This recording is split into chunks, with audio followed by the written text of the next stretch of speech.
Hoje eu tô aqui com o Daniel. Daniel tem um canal no YouTube chamado Prosa Positiva, não é isso?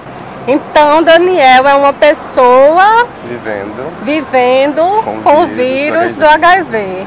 E aí a gente vai aproveitar e vai conversar um pouquinho sobre essa HQ aqui, Pílulas Azuis, que fala justamente de uma pessoa, um rapaz, que ele viveu, na verdade eu acho que ele vive com uma moça vivendo com o vírus HIV. Ele tem um casal, eles são um casal soro diferente, né? Eu acho legal porque no início do livro ele está procurando justamente a palavra que normalmente o pessoal fala que é soro discordante, né?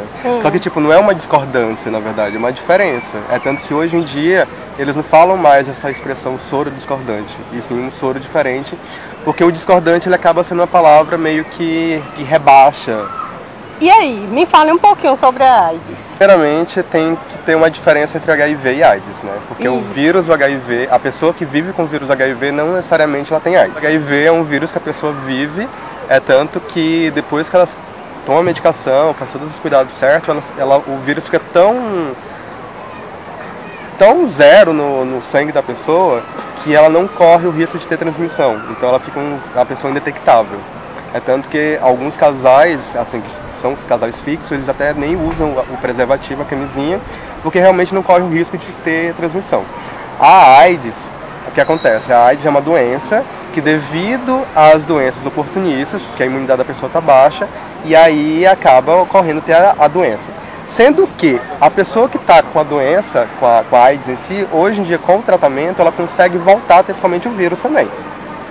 Então, tipo, não usem o termo pejorativo, a pessoa tem AIDS, ou então a pessoa é idética, essas coisas mais.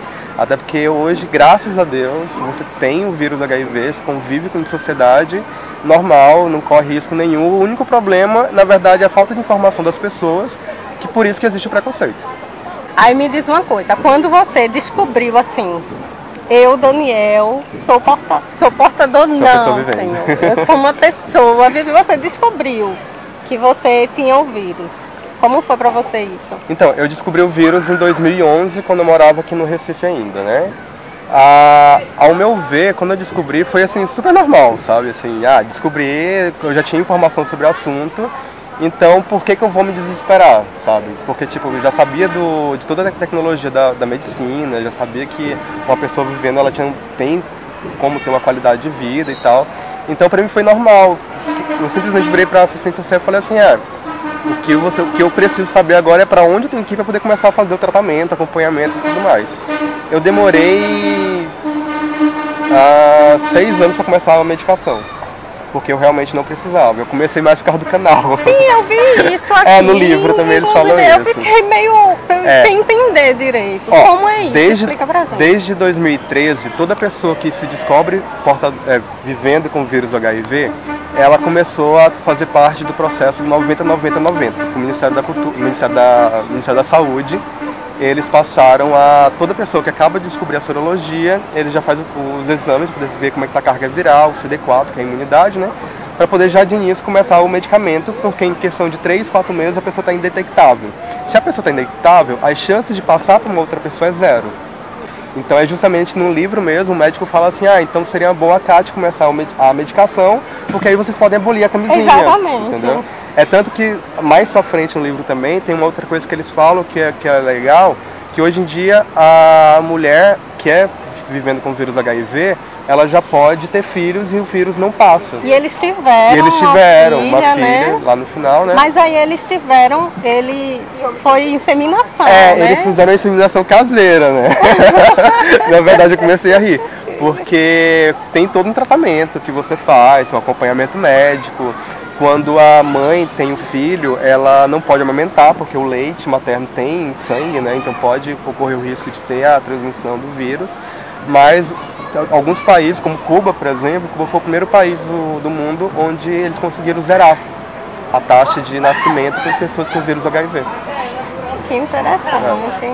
Eu acho que o problema de Fred foi justamente para contar para a família dele e para os amigos dele que ele estava namorando uma soro positiva. Na verdade, as pessoas soro em si, elas têm medo, não é medo em si, ela tem uma válvula de proteção que ela tem receio de contar para as outras pessoas que não são positivas por medo de rejeição, por medo de preconceito. Tanto que tem muitas pessoas que são soropositivas que elas preferem se envolver com pessoas que são soropositivas porque acaba sendo mais fácil. Tipo, eu sempre me relacionei com pessoas não soropositivas. Eu nunca tive problema de contar pra ninguém, eu sempre contei numa boa. Você não é obrigado a contar pra início de conversa. Tanto que tem uma lei, a 12.984, que você tem todo o direito de manter, de não contar. Inclusive, se você sofre discriminação por ser soropositivo, no trabalho, em casa, independente de coisa, tem uma lei que te protege em relação a isso. A Kátia, quando ela contou pro Fred, quando ela era soro, tu percebeu que ela ficou assim toda acanhada, né? Assim, tem uma coisa pra te contar e tal. É que eu sou soropositiva. Aí ele fica assim, oi? Não, calma aí, tem uma coisa. Mas eu já recebi alguns foras por ser soropositivo e não é legal, sabe? Assim como eu também já recebi, tudo bem, não tem problema nenhum, sabe? Assim, o que eu não sei, você vai me informar. Então, o que importa, na verdade, é as pessoas terem consciência de buscar informação sobre as coisas. Mas como foi contar pra tua família? Eu descobri a sorologia já num relacionamento soro diferente. E aí, eu acho que pelo fato de eu já estar com uma pessoa que não facilitou um pouco. Então, tipo assim, no mesmo dia eu já saí contando pelo menos por básicos, né? Pra ex, pra pessoas que eu tinha ficado, pra amigos de amigos de pessoas que eu já tinha ficado. Assim, faz exame, porque isso é insensato e tal. Pra minha mãe eu demorei 4 anos, porque como ela mora no Goiás e eu morava aqui no Recife, eu não queria contar por telefone. Demorou quanto tempo? 4 anos. Porque todas as vezes que eu ia pra Goiás, tinha um empecilho, sabe? Aí tipo assim, o mundo inteiro já sabia de mim, vendo minha mãe. Quando eu contei pra minha mãe, foi no exame de glicose. Ela furou meu dedo, e aí veio com o dedão em cima do meu sangue. Eu, não! Eu acho que é por isso que é bom você contar já. E eu não tomava medicação ainda, então tipo, eu não estava indetectável. Então tipo, ela só conseguiria ter contato ter uma contaminação com o meu sangue. Hoje em dia, por exemplo, se por acaso uma mucosa dela, uma ferida, tiver acesso com o meu sangue ter contato com ela, e mesmo assim ainda corre o risco de não acontecer, porque eu não estou mais com uma carga alta o suficiente para poder ocorrer a transmissão. Então, tipo, é muito detalhada, sabe? Como é que ocorre e como não ocorre a transmissão em si. É por isso que é importante falar também que não adianta você falar assim, eu peguei o vírus do HIV de X pessoa, porque você não sabe. Porque às vezes a pessoa se cuida só porque ela é assumida a sorologia que não pode ter sido de lá. Mas é importante você sempre fazer seus exames de HIV, de doenças sexualmente transmissíveis, infecções sexualmente transmissíveis, que não é mais DST e IST. Ok, eu vi tu falando isso no teu canal, sobre IST e DST. Então DST foi abolida. Ainda se usa muito alguns termos, porque acaba sendo mais fácil para as pessoas poderem entender. Tipo, o Ministério da Saúde, eles ainda usam o termo AIDS em algumas coisas. Tipo, faço teste de AIDS. Não é teste de AIDS, é o teste de HIV. Entendi. Entendeu? Tipo, DST, porque DST é mais fácil, algumas pessoas ainda entenderem, porque IST, tanto que tem alguns lugares de posto de saúde que eles não sabem, na verdade, o termo IST, porque é uma infecção, porque, na verdade, ela pode ser visível ou não visível, a pessoa já acha que se curou e, na verdade, não se curou porque ela não é ali visivelmente, né? É um pouquinho complexo, na verdade, poder estar eu tô vendo.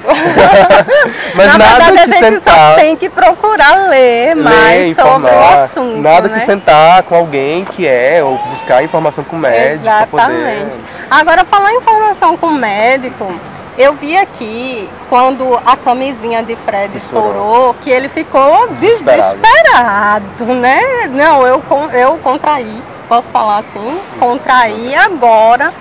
E aí eles foram para o médico e o médico, né? Super calmo. De boa, isso. O médico super depois, tranquilo. Deixando o Fred e Kátia ainda mais desesperados. E o médico super de boa. Aí o médico disse que às vezes o vírus se concentrava em determinados... Nos gânglios infeccionais. Né? Nem sempre era concentrado no sangue ou no esperma. É que acontece o seguinte, ele tem uma cena lá que eles falam assim, talvez seja bom vocês, como é que se diz, usarem um lubrificante melhor, ou mais lubrificante. E uma camisinha mais A camisinha, acho que a camisinha em si ela não chega a ser aquela mais resistente, até porque eu creio que todos têm o mesmo material. Assim, pra mim, camisinha é tudo igual. Tem uma coisa nessa cena específica que eu gosto, porque eles falam sobre a PEP, que é a profilaxia pós-exposição. Que é justamente, ele ficou naquela neura, naquele desespero. A pessoa, quando ela tem uma exposição sexual, ou de sangue, ou tipo enfermeiro, teve aquele contato todo, ele tem até 72 horas para poder procurar um posto de saúde, para poder fazer o processo de tomar medicação e por aí mais. E é garantido, tipo, no livro eles falam que 80%, mas já é quase 100%, na verdade, de que você tomando a PEP, nesse prazo de 72 horas, você não corre o risco de ser contaminado pelo vírus. Certo, aí isso é imposto de saúde. Isso é imposto de saúde. Mas os postos de saúde tem realmente suporte para isso? Tem sim. Tem um site da aids.gov.br que eles mostram especificamente os locais onde você pode procurar para fazer a PEP. Tem a PrEP também, que é a profilaxia pré-exposição, que em alguns países já é liberado, mas no Brasil ainda não. Está em esquematização de fabricante, né, do remédio, poder estar liberando. E outra coisa também que é interessante no livro, pulando um pouquinho, que aí eles falam sobre, no final, né, agora eu tomo 3 comprimidos e em breve vai ser 1. Eu ia trazer o meu, que eu tomo só 1, na verdade. Né? Que é justamente, eram os 3 comprimidos de antes, agora é num só comprimido, né, que é o 3 em 1, que é o Efavirenz, Tenofovir e a Lamivudina. E nem todo mundo tem um bom resultado. Tipo assim, bom resultado tem, nem todo mundo tem um efeito colateral tão constante. Algumas pessoas que ainda sofrem um efeitinho ou outro, e tem outras como eu que não tem problema nenhum com o remédio. Mas com a medicação, como eu falei, tipo 3, 4 meses depois você já está indetectável, então você não corre risco nenhum, em momento nenhum de se machucar, é coisa mais. Às vezes a gente não conhece realmente, que a gente tem na cabeça ainda. Eu tenho 34 anos, então pelo menos até ler Pílulas Azuis, HQ, eu tinha na cabeça ainda aquelas coisas de antigamente que a gente aprendia na escola sobre AIDS e tudo mais. Ainda tem aquela visão do Cazuza, de que toda pessoa soropositiva é magrelinha, tem aquela expressão de doente. Doentinho, né? E assim, aí eu te pergunto, eu aparento ter HIV há 10 anos? De jeito nenhum. E eu estava até conversando com um amigo meu um dia desse, e a gente estava falando sobre isso. Eu estava dizendo que ia te entrevistar e tal. E a gente estava comparando muito a AIDS com o câncer. Tipo, hoje em dia é muito mais perigoso você ter um câncer. Na verdade é mais perigoso você ter uma diabetes. A gente não gosta de fazer comparação com câncer, na verdade. Não? Por quê? Porque, conta pra mim. Porque na verdade o câncer é uma doença que infelizmente, por mais tratamento que tenha, você não consegue estabilizar ele fácil. Mas exatamente por isso. Mas aí a gente prefere colocar a diabetes, porque a diabetes é uma doença que você é parecida um pouquinho, porque você é obrigado a tomar medicação desde sempre, entendeu? Igual o HIV. O HIV, a partir do momento que você toma medicação, você vai tomar uma medicação pro resto da vida. Independente de você tá indetectável ou não. E aí a gente prefere ainda falar assim, tipo, se você é soropositivo, você tem uma vida normal, você pode comer doce, você pode beber, você pode, caso alguém fume baseadinho, você pode continuar fumando seu baseado. E a diabetes não, a diabetes ela te limita a muita coisa. Entendeu? Exatamente, e até cirurgia, né? Porque sarar, o machucado, tudo mais. Entendi. Então tem mais alguma coisa que tu queira falar sobre isso? É mais em relação a buscar informações, na verdade, sabe? Porque infelizmente o preconceito sobre pessoas soropositivas, ele ainda é muito grande. E é justamente o que mais mata as pessoas em si, não é em si o vírus ou uma doença que pega mais em si mais pra frente, mas realmente é o medo da sociedade, sabe? Porque a pessoa soropositiva, tipo, nem todo mundo é do jeito que eu sou, louco, livre, não tá nem aí com nada, e sabe? Que sai falando, né? E não tem problema. Daniel, ele fala no Facebook, inclusive foi pelo Facebook que eu soube que ele tinha. E ele fala normal, e eu acho isso super bacana. Eu acho que as pessoas têm que saber mesmo. Buscar informação é bastante importante, porque como eu falei, o que mata realmente é o preconceito, e o preconceito existe pela falta de informação sobre determinado assunto. Exatamente. Inclusive por isso que você decidiu criar o canal. Na verdade, eu criei o canal depois de levar uns foras, né? E foi? Eu falei assim, gente, porque eu nunca tinha levado um fora de ninguém. Aí no dia que eu levei o primeiro fora, eu falei assim, oi? Aí tá, aí fui passando e veio vários.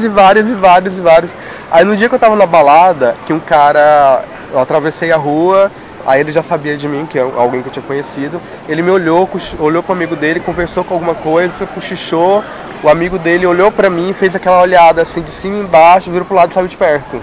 Aí eu, oi? E eu falo assim, o que tá acontecendo? Eu falo que tipo, o vírus pra mim ele não é um problema, eu vejo ele como meu grande aliado, meu amigo. Porque ele faz a separação do joio e do trigo pra mim. Porque tipo, tem pessoas que têm aquela carência enorme de ter pessoas ao lado. O vírus simplesmente ele coloca as pessoas que realmente merecem estar do meu... Que eu mereço ter a companhia dela. Essa visão é muito... E isso não deve ser nem só sobre o vírus, mas deve ser sobre tudo, na verdade, sabe? Não, obrigada, moça. Então eu vejo, na verdade, como tudo. Tipo, é importante a pessoa, quando descobre, ter aquele momento não é desespero, mas aquele momento de luto pessoal, mas ela jamais deve aceitar, né, ter aquele momento de luto pessoal, mas ela jamais deve se entregar à dor. Tem um pensador, eu sempre esqueço o nome dele, é Parmênides de Eleia, assim, tudo depende de um ponto de vista que você tem sobre o seu problema. Se você vê ele como um problema que não vai ser conseguido passar por cima dele nunca, então você vai se entregar a ele sempre, e eu não vejo desse jeito. Meu irmão, quando eu descobri, que ele soube dois dias depois que eu descobri na serologia, ele virou pra mim e falou assim, você precisa conhecer seu inimigo para poder ter ele ao seu lado. Verdade. E foi o que eu fiz. E é o que eu venho fazendo. Muito verdade. E é isso que eu venho fazendo. E é legal porque justamente o livro também, ele aborda muito isso. Tipo assim, você precisa ir conhecer para poder tirar toda aquela sombra. E é um HQ, e é bem HQ. curtinha assim, né? Você lê muito rápido, você lê numa sentada. Lê muito rápido e já tira primeiro aquelas impressões antigas que você tinha. Tirando essa HQ, tu estava me falando de um livro. Sim. Pra gente começar. Tem um livro de um amigo meu lá de São Paulo, chamado Veneno em Sangue também, que ele é muito bom. Vende pela Livraria Cultura. Pode falar o nome de livraria aqui? Pode? Pode, Que inclusive eu até gravei pro canal também, o Dandy Araújo, Veneno Eu em acho Sangue. que eu comecei a ver esse vídeo. Nossa, ele é muito... O livro assim... sentei, li, chorei, li, ri, muito bom. E tem também um livro de um amigo meu, só que ele daqui do Recife, só que ele já fala mais sobre preconceito, problema. Ele não fala sobre HIV em si, que é o meu melhor amigo é gay. Inclusive eu falo pra vocês procurarem pra poder ler, que vale muito a pena. Uma coisa que eu achei legal de Pílulas Azuis é porque ele tira esse estigma de que o HIV é uma doença gay. Porque tipo, é um casal hétero, sabe? Então isso é legal porque tipo, existem sim pessoas que ainda acham que você é gay e você está destinado a ter HIV e você vai morrer disso e aquela coisa mais. Então eu achei bacana justamente porque você é um casal hétero, sabe? E é raramente nos filmes de hoje em dia você vê isso. Geralmente eles estão muito ligados a casal gay. Em si. Tem até o filme da Débora Seco, Boa Sorte, que é um casal hétero também, que eles lidam com isso. Só que infelizmente tem aquele detalhe da morte no final, né? Porque raramente você vê um filme onde o soro positivo vive por muito tempo. Ainda tem esse detalhe que infelizmente precisa muito ser tirado. Melhorado, né? Melhorem. Tem seriados que falam muito bem, tipo, tem seriado gay como Curious Folk, que ele fala sobre um casal soro diferente e que o rapaz está vivo e super saudável, todo saradão, tudo... Enfim, melhorem. Vamos todos melhorar. Hashtag melhorem. Daniel, quer falar um pouquinho mais do Prosa Positiva? Sim. O Prosa Positiva, tá, gente? Procura no YouTube. Eu vou deixar o link aqui embaixo do canal dele. Ele conta um pouquinho da minha vivência com o vírus HIV. Ele conta também da convivência de outras pessoas com o vírus HIV. E também ele traz participações de alguns profissionais de diversas áreas diferentes, como psicólogo, advogado. E ele não é um guia só para pessoas vivendo, ele é um guia também para pessoas convivendo, porque a gente também tem que levar informações para pessoas que convivem com o vírus. seja amigos, famílias e tudo mais, além de também de participação de outras pessoas que também estão vivendo com o vírus HIV, que traz um pouco de suas histórias de superação. É isso. Mais alguma coisa? Não. Não. Sigam Prosa Positiva, continuem assistindo Lendo o Dia e a gente se encontra no próximo episódio. E gostou? Como é que você faz? Se você gostou desse vídeo, não esquece de dar aquele velho like, de se inscrever aqui no canal, de compartilhar para que mais pessoas conheçam, né, nosso trabalho. O nosso trabalho. E é isso aí. E beijo pra tu. Prosa Positiva, Lendo o Dia. Até mais. Fala, beijo pra tu. Beijo pra tu. Muito legal.